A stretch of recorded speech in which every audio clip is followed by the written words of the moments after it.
Good morning, everyone. Thanks for joining us this morning. We're glad you could join us here on a Tuesday. This is Matt Tour discussing the information here this morning. I'm the Vice President of Marketing here at IMES. Been here for a long time. We'll eventually have Leon Fitch joining us here from EquiTrust. He's the regional sales manager with EquiTrust and does a great job with all their programs and been in the business for a while too. So good to have Leon with us this morning. Great information we'll be going over based on stretch contracts, going over Roth conversions, a lot of good stuff we'll be covering today. I know that EquiTrust has been a really hot item here in 2024 with the marketing commission bonuses they're doing here in February, and also the additional bonus rates being offered to clients through March. Really a nice packet they put together the last few months. And we've seen a drastic increase in business with EquiTrust the last few months, and that will continue here for the ongoing future. So we're good to have that. Good to have that going on here. Otherwise, I just clicked on the video. Didn't notice that was not on, so you should be seeing the screen now from us. But appreciate you joining us today. I know we're going through some initial information before we get over to Leon. Got some really nice incentives for you new producers with IMES. When you get signed up with one of our companies, you can earn some nice incentives based on production the first 6 months. We have different levels between $100,000 and $1 million of production will get you different items based on your production. So anywhere between cash, iPads, different lead programs. We have some different appointment setting systems. A lot of really good information you can capitalize on based on your production here through insurance agency marketing. So be glad to get you up and running with us with some of these programs we do have going. We also have a referral program. You refer agents to IMES. We will go ahead and pay you out a $50 bonus when they get contracted. You also receive an override based on their production, and really nice bank of money you'll get once a quarter.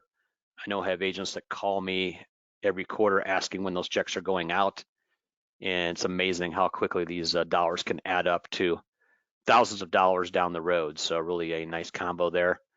You get a 20 basis point bump based on index premium. You'll get a 10 basis point bump based on MIGAs, different amounts based on life insurance, but really adds up quickly based on your referrals. So we appreciate those referrals. Always great new producers for us, and definitely a great combination based on that.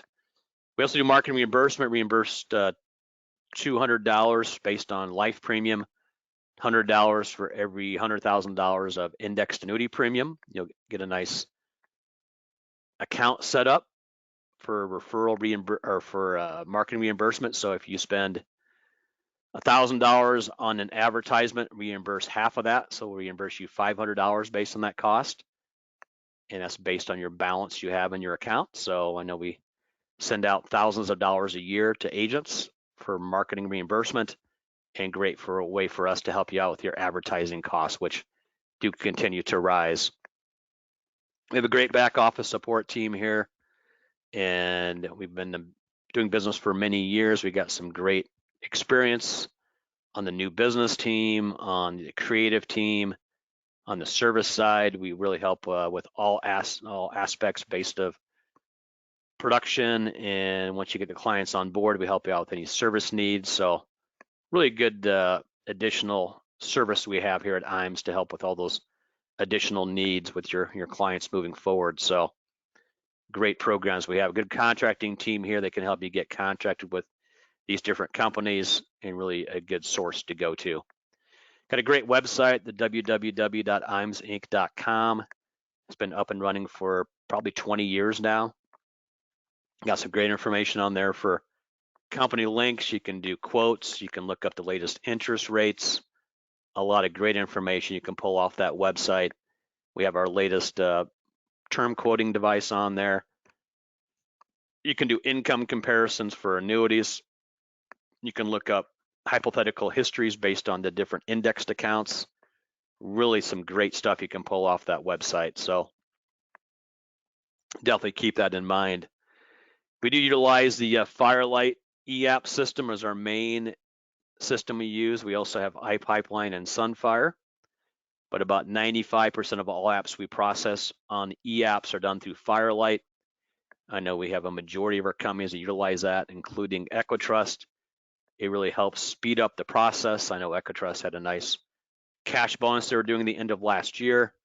If you did an EAP, they paid you $500. I know we had a lot of agents that took advantage of that and were able to earn those additional dollars. So definitely a great way to accelerate the underwriting process by doing e-applications, and a great system that's been put together.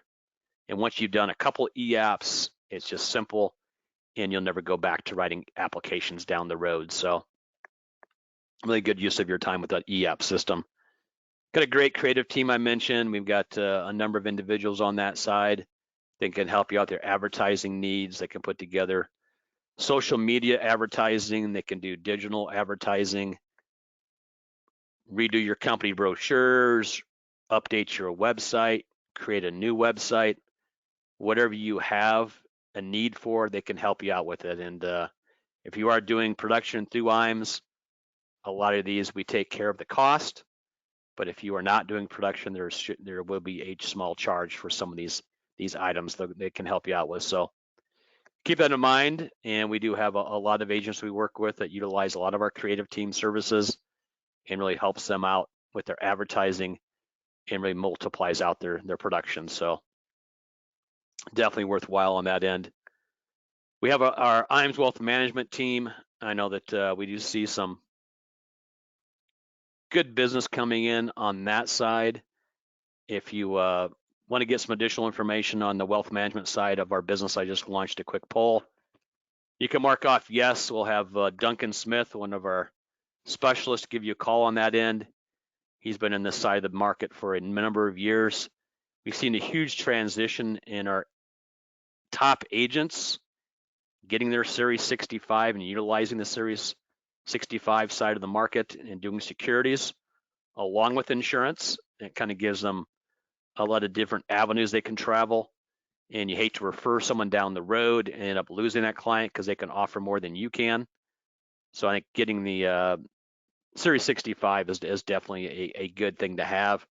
And we do see most of our top 30 agents now are securities licensed, whereas 5 years ago, probably less than 10% of them were. So that whole game has definitely changed in the last number of years. So do you have interest in getting a call from our wealth management side, just mark off yes.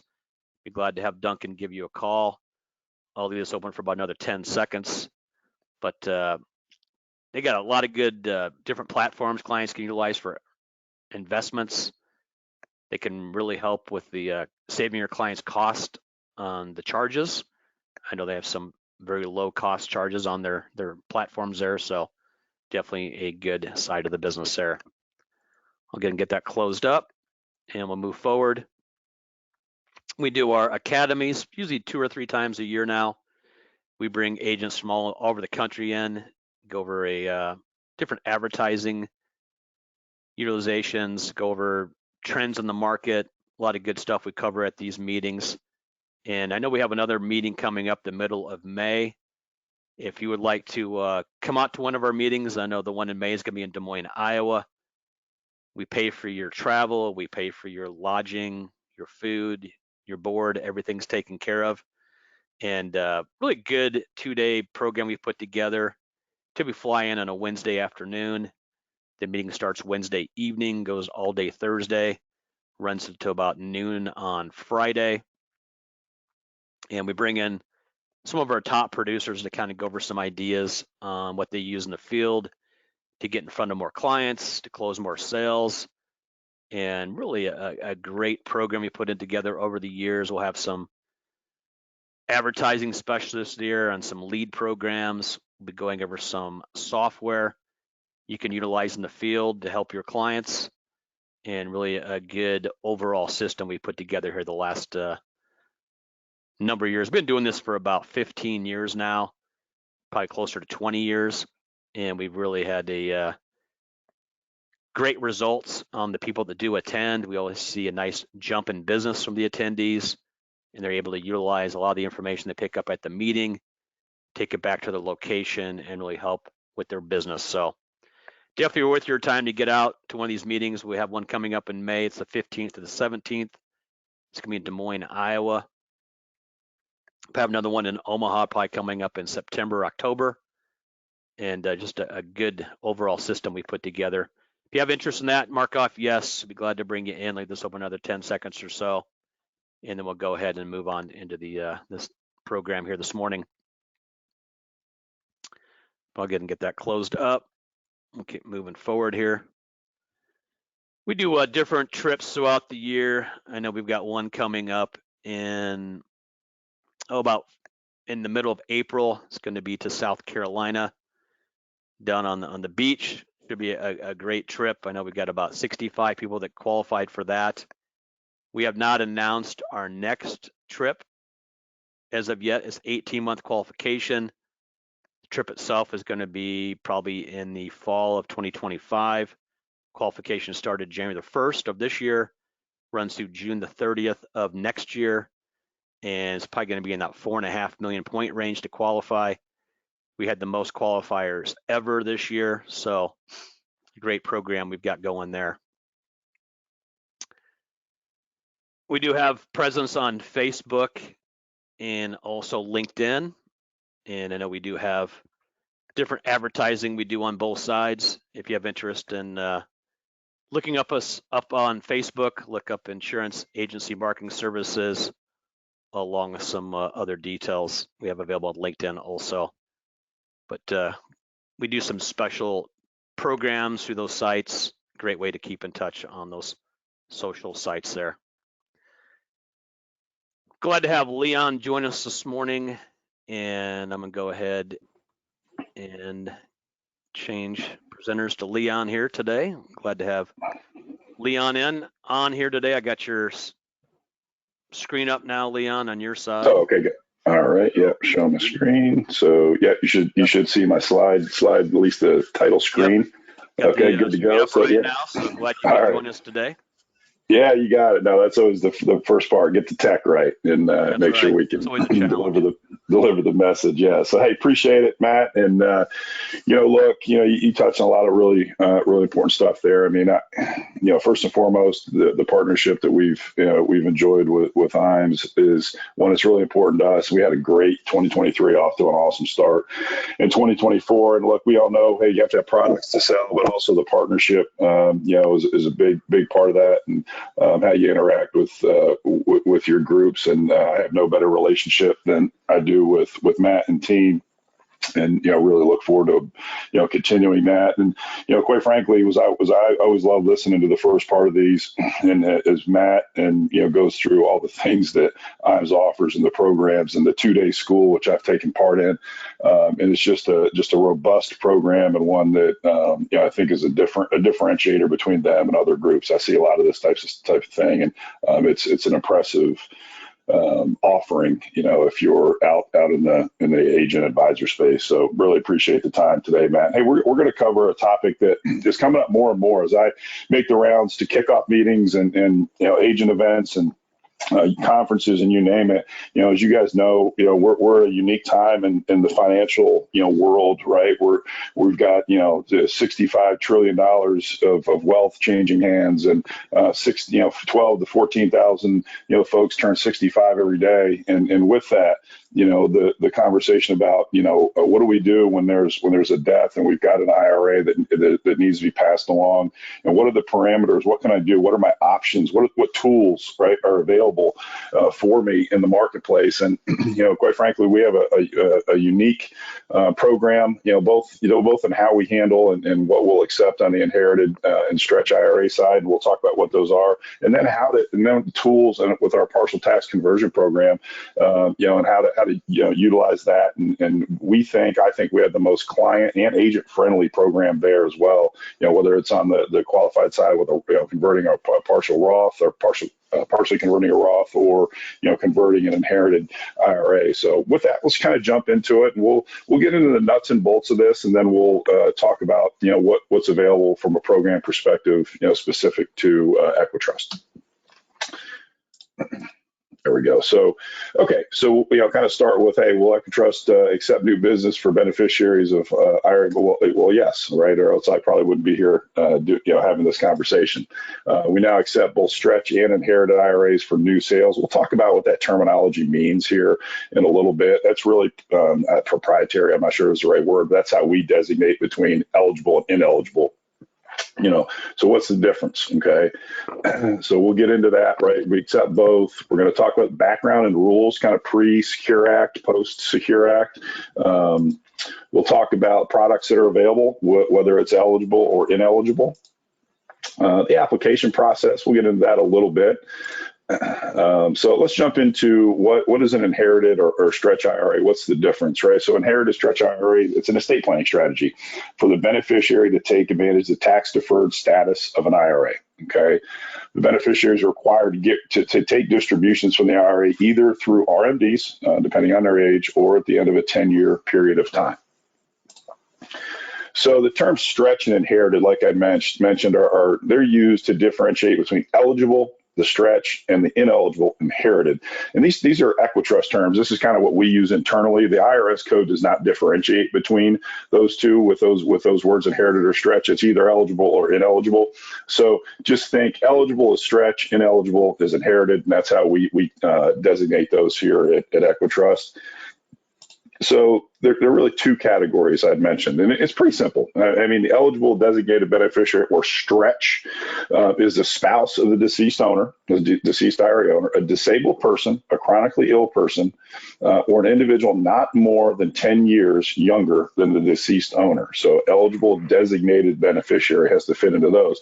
And inherited is pretty simple, gang, right? It's all others, right? Anybody who does not meet one of those four criteria or categories is an ineligible designated beneficiary. So what changed, to the stretch IRA concept, right, because of the Secure Act? So prior, right, if an owner of an IRA passed away prior to January 1st, 2020, a stretch IRA was an option that was available for the beneficiary, right? In most cases, this was would not have been a spouse, right, or would have been a spousal beneficiary, because a spousal beneficiary would generally do a spousal IRA. The beneficiaries are required to take those distributions at a rate based on the beneficiary's life expectancy. There are tables out there to get into those details and kind of get into the weeds on that for you. Now, so what has changed, right? So it's really the designation between eligible and ineligible. So if the owner passes away after January 1st, 2020, eligible beneficiaries, as we previously discussed, can stretch the IRA, no changes to this Secure Act, right? So as long as they're under that four situations, or they check the box on one of those four that we just discussed, nothing has really changed. Where the change comes on the ineligible side, beneficiaries are required to withdraw all funds in the IRA, or otherwise become taxable within 10 years from the date of death of the original contract owner. I'm going to show you some scenarios. If you're like me, I like pictures or, something laid out, in grid form. So I'll show you that here in just a second, so you can kind of get a visual image of what that looks like. Again, it's pretty simple once you see it. The original owner, if the original owner passes before January 1st, 2020, the original beneficiary can stretch the status they already have established. What products are available? Again, this is pretty simple. So eligible beneficiaries, or the stretch side, all EquiTrust deferred annuity products can be sold. Okay. Income riders are allowed on all index products, and proceeds are stretched over the beneficiary's lifetime, and RMDs are required using the pre-Secure Act rules and tables. If a person does not meet the requirements of the eligible beneficiary, they are treated as ineligible, which we've talked about, right? That's kind of everyone else. And their contract with EquiTrust will be issued as an inherited IRA. What products are available? Pretty simple there as well. All products except the market power bonus and confidence income are available. More to come on that. We do, I think down the road here, we're going to see some change to that, especially with the market power bonus piece. So even getting a little bit wider with what we'll accept. Income riders are allowed as well. Must have the value of the contract distributed, and these dates are key, right? Or taxed by 12/31 of the 10th year after the original IRA owner's death. So have to have those paid out. And we'll talk about, when we talk about the tax conversion strategies and what that looks like, how we can accomplish that and really make it as painless on the beneficiary as possible.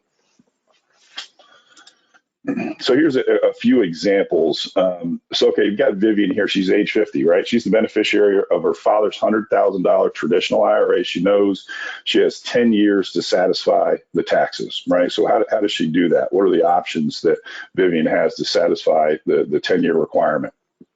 Well, one, obviously she can just pay the taxes up front and utilize a deferred annuity. She could utilize a deferred annuity, let that grow, and then pay the taxes in the 10th year. So, kind of two lump sum strategies, do it day one or do it at the end, or utilize the deferred annuity and take penalty-free withdrawals years 2 through 10 and pay the taxes little bites at a time. So what's that look like? I'm just going to click these all open. So instead of going through one by one, so you can see the whole picture. So here was option one, paying them up front. So this does a nice job of saying, hey, what's the net impact here? And I think first and foremost, we gravitate toward what was the most tax efficient strategy. We're making some assumptions. We've got the $100,000 IRA that she's taking on in a 24% tax bracket with a 3% annual return. So, you can kind of follow along with the math. So option one, of course, they paid 24% day one.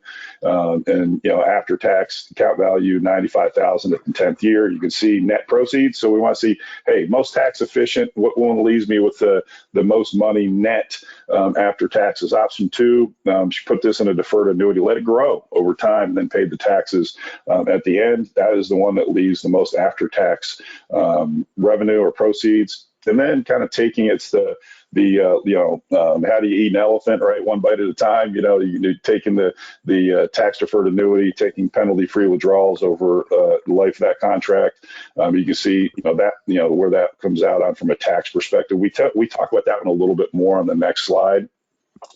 So you can see here, right? So taking their 10% penalty-free. Right, that decreases as the account amount, the account value decreases over time. But you can see it's a much more digestible, taxable event if you do this on an annual basis. So we're taking some of that revenue out, and we're to satisfying those taxes on an annual basis. Net totals there you can see.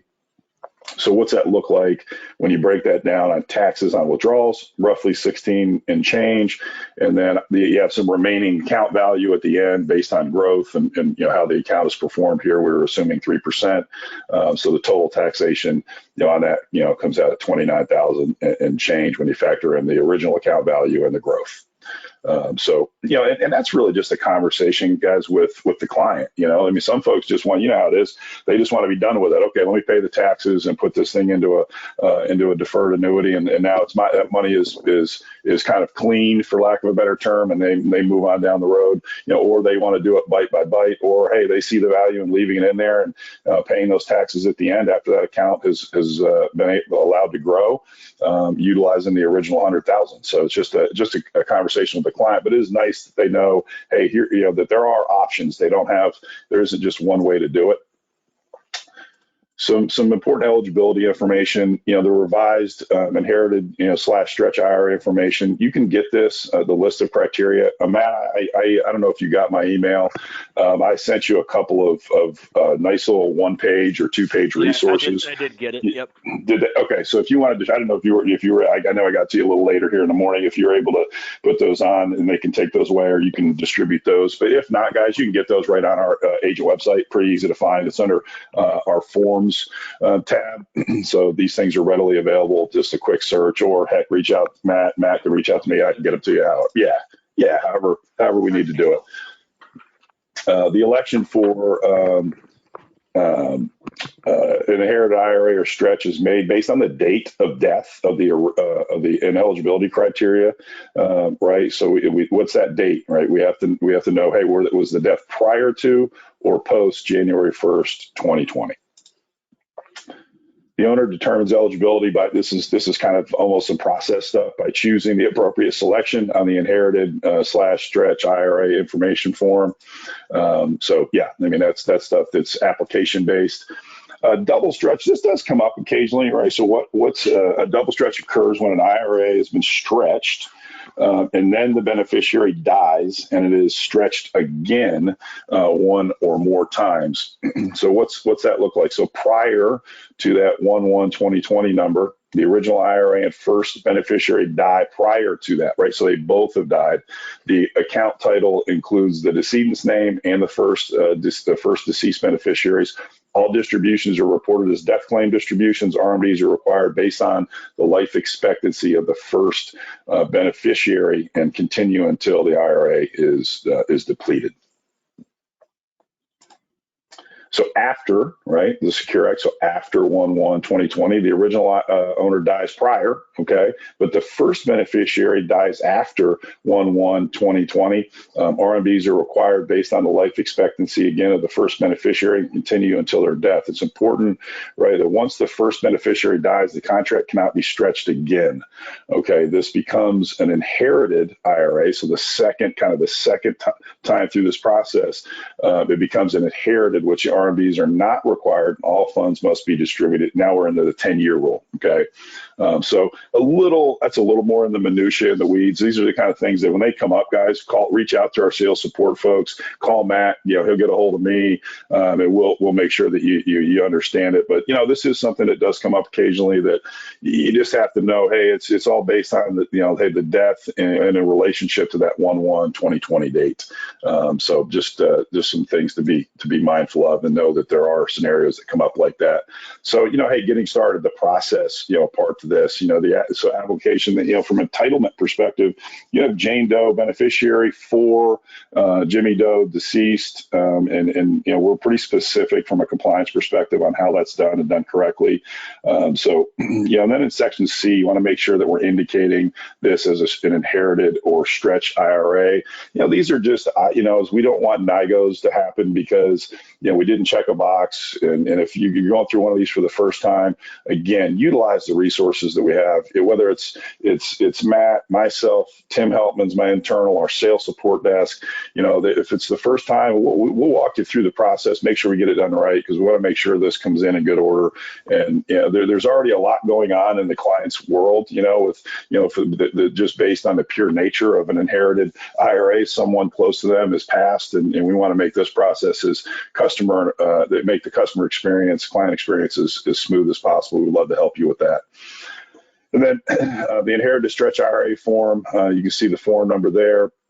Again, it's based on the death of the original IRA owner. Determination between inherited or stretch is based on those 4 criteria, and then date of death of the original owner.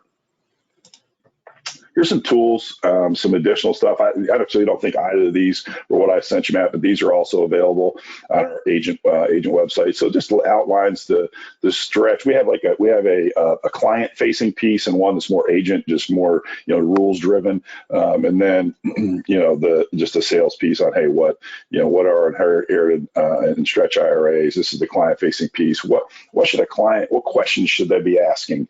And another thing too, and there's still things I get questions all the time, sometimes on webinars like this, and I'll pull up our FAQ section on inherited and partial tax conversion stuff, and it gets into almost everything you could ever come up with. So if you were to get a question, just go into our FAQ section. It's very clearly lined alphabetically. You can find the inherited stretch IRA FAQ, pull it up, and boy, they've done a really good job of thinking through, hey, what are some of the potential questions that I could get? And it makes you feel more like an expert maybe than you are, because you got the answers right there in front of you. I use it all the time. I'm not ashamed to tell, because you can get into some very unique scenarios. And I just launched a quick poll there, Leon, to see if people want to get some additional information on the EquiTrust programs and some of the plans you have available there in their states. So if you want to get some additional information, just mark off yes. I'll go ahead and get that ordered up for you. I've also got a couple pieces I'll be sending everyone this morning or this afternoon on what Leon forwarded me earlier today. So I'll make sure that everybody gets those pieces, and then we'll keep things rolling here. Yeah, great. No, that's great. Thank you for that. And it's always nice to know. Yeah, if somebody has some specifically wants to have a conversation, we love to do that. And again, whether it's myself, my internal Tim Heltman, we always can find time on the calendar to discuss business for sure. Some key takeaways. I've touched on several of these already. Just the 1/1/2020 date. Determining where we're going from a rules perspective. Stretch IRAs are eligible beneficiaries, and inherited IRAs are ineligible. And again, those terms are kind of what we use internally, right? Stretch is eligible, inherited is ineligible beneficiaries. I think ineligible sometimes, kind of has a negative connotation. It really isn't. It's just a matter of what bucket they go in and then what the rules we have to follow, right, based on IRS code. EquiTrust obviously accepts new sales for either type of beneficiary.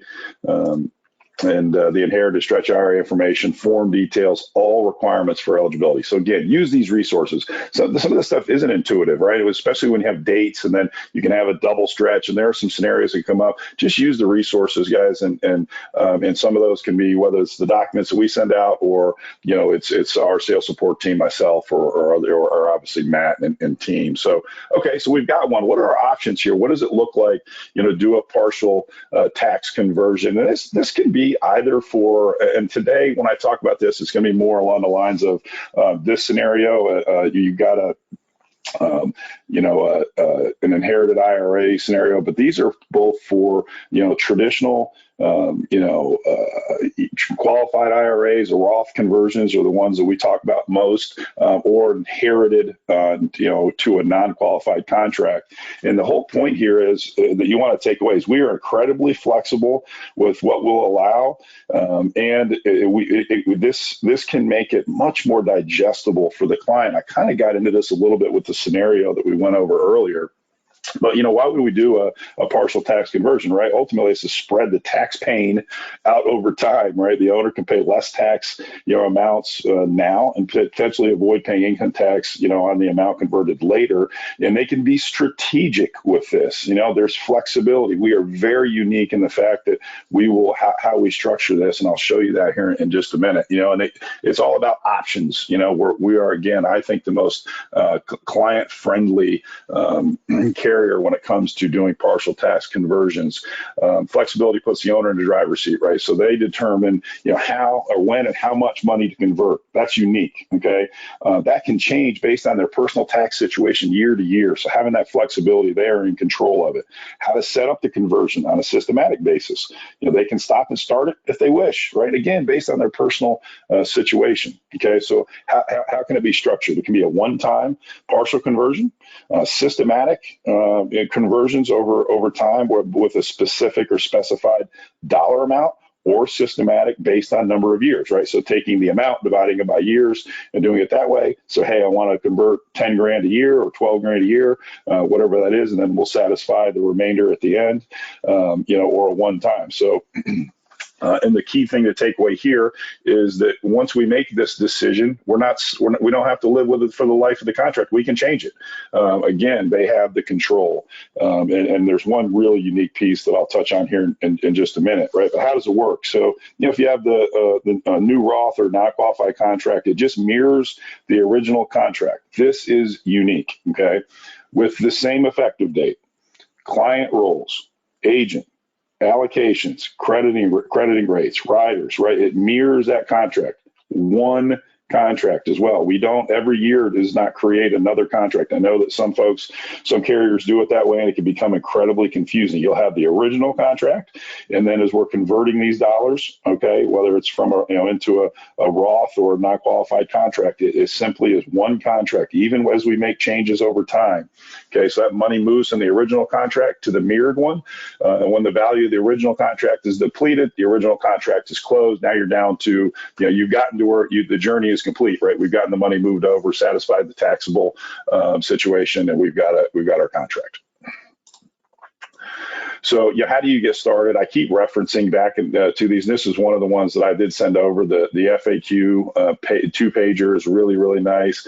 And then this is good, just to talk through with clients and just the concepts of, hey, what this is.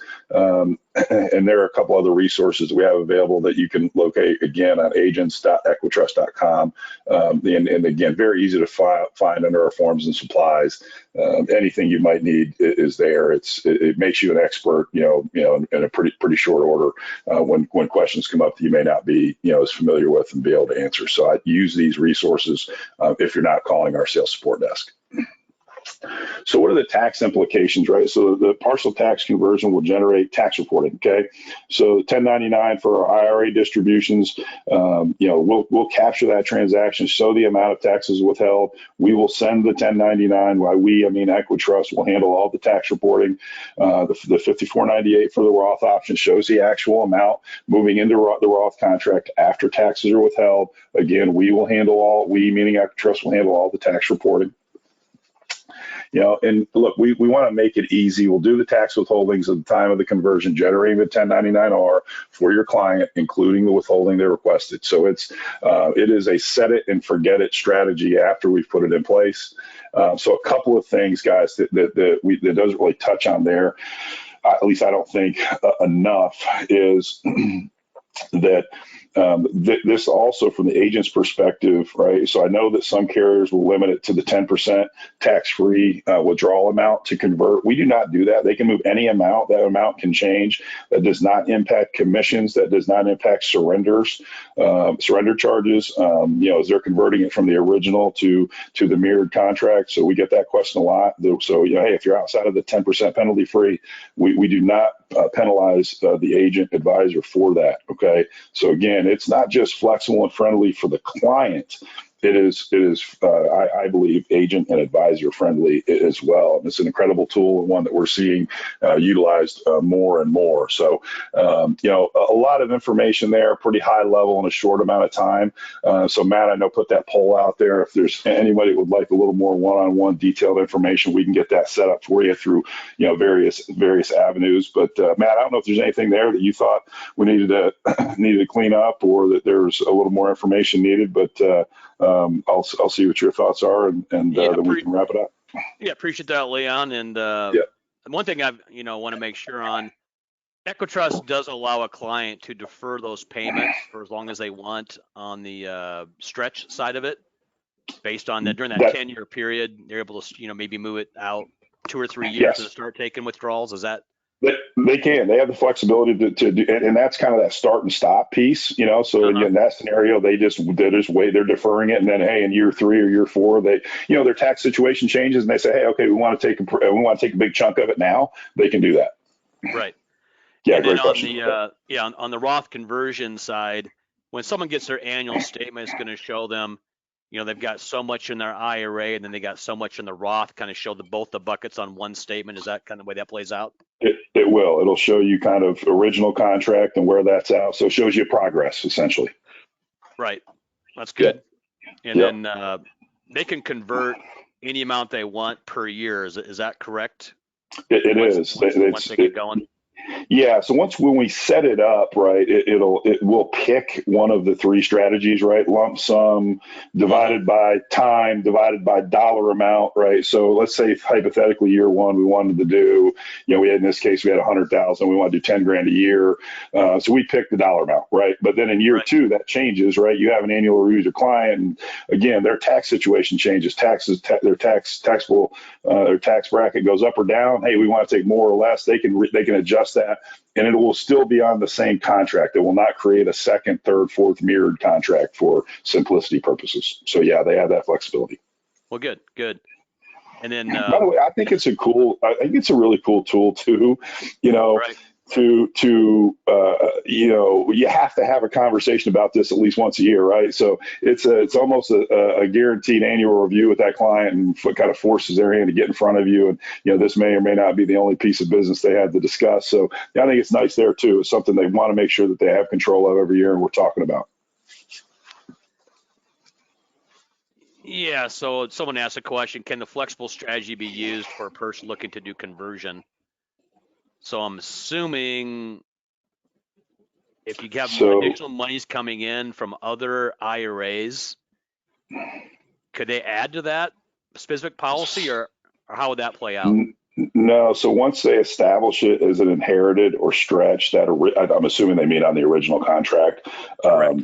That money is. So I'm trying to think of the best way. So Right. I think the answer is no, right? They have that contract. They can't add to that contract, and as we're converting that money over to whether it's a Roth or a non-qualified over to on an inherited. So that original contract would be the inherited money only. Sure. Okay. Yeah. I don't know how that played out. Yeah. Well, good. And then I know that EquiTrust is one of the very few companies out there on these stretch contracts that allow a bonus contract to be issued. I know that we see a lot go to that Market Force, which has a 10% bonus right now, and very strong combination with rates and that. Yeah, thank you for bringing that up. So how sweet is that, right? I mean, essentially, whatever the contract value is, get your bonus on that, and they're paying a portion of the tax for you, right? So it's a pretty slick little strategy for sure. So yeah, thanks for bringing that up. That's a huge tool, That's a huge benefit. and huge benefit for sure. That's right. But appreciate the time this morning, Leon. Anything you want to wrap up with this morning before we wrap up the call? Yeah, hey, look, I'm just more general, from an EquiTrust perspective. I mean, it's I had mentioned our partnership with IMES and how that continues to grow.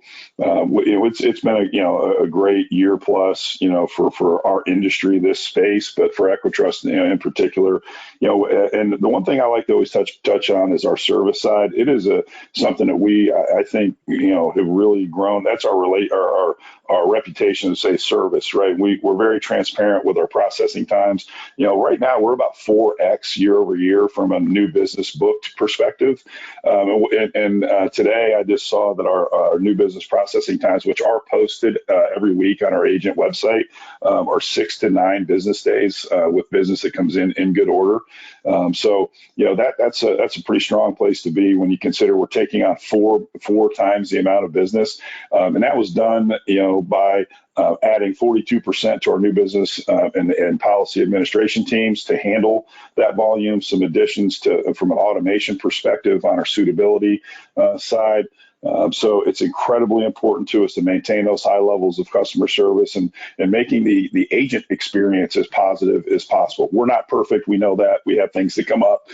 We make, human error still occurs, but, ultimately we've made the investment on the service side. I think it's really easy for us when the market's in the position it's in today to sell a whole bunch of business and take as much as we can, but take our eye off the service piece. And I really think that we've done the exact opposite. We've put more resources towards it. So that's important to us at EquiTrust. It's important to me as I talk to our partners. So that's something I always like to touch on, Matt.